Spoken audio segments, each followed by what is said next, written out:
మెదక్ జిల్లా మసాయిపేటలో రైలు బస్సు ఢీకొట్టిన ఘటనలో 14 మంది చిన్నారులు మృతి చెందారు. 20 మంది చిన్నారులు ఆసుపత్రిలో చికిత్స పొందుతున్నారు. వారిలో దాదాపుగా 8 మంది చిన్నారులు స్పెషల్ వార్డులో చికిత్స పొందుతున్నారు. మొన్నటి వరకు కూడా క్రిటికల్ కేర్ యూనిట్లో చికిత్స పొందిన చిన్నారులు ఇప్పుడు స్పెషల్ వార్డులో చికిత్స పొందుతున్నారు. వాళ్ళు అసలు ఆ చిన్నారులు ఎలా ఉన్నారు ఏంటి, ఇప్పటికే వాళ్ళు కోలుకున్న పరిస్థితి మనం గమనించవచ్చు. వాళ్ళు ఉన్నారు ఏంటి, ఆ చిన్నారులతోనే మాట్లాడే ప్రయత్నం చేద్దాం. ఎలా ఉన్నావు? దెబ్బలు తగ్గాయా? అప్పుడు ఏం జరిగిందో? ట్రాక్ మీద ఆగిపోయింది బస్సు. అప్పుడే ఒక కాల్ వచ్చింది. 2 minutes తర్వాత ట్రైన్ వచ్చింది. అయితే మేము బొమ్మ అన్నాం. అయితే ఇక పోలే, పట్టించుకోలే. అంటే వాళ్ళిద్దరిని విండో తీసి వాళ్ళిద్దరిని దోషించిన.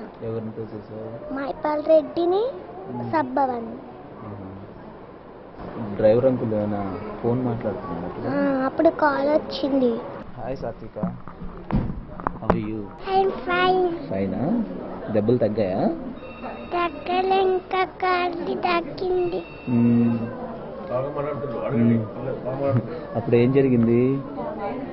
అప్పుడు ఏం జరిగిందంటే అప్పుడు సార్తోని బస్ అంకుల్ మాట్లాడుతుంటే అప్పుడు ఫోన్తో మాట్లాడిండు.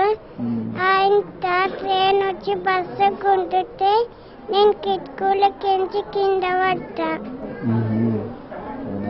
సార్తో మాట్లాడట్లేదు నాన్న, సార్తో మాట్లాడట్లేదు. ఫోన్ మాట్లాడుతున్నాడా డ్రైవర్ అంకుల్?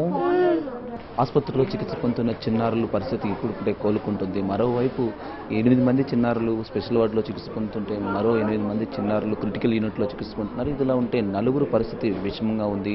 వైష్ణవి, అంతేకాకుండా తరుణ్, వరుణ్తో పాటు ప్రశాంత్ల ఆరోగ్య పరిస్థితి విషమంగా ఉందని ఆసుపత్రి వైద్యులు చెప్తున్నారు. ఏదైనప్పటికీ ఈ చిన్నారుల ఆరోగ్య పరిస్థితి మెరుగుపడాలని అందరం కోరుకుందాం.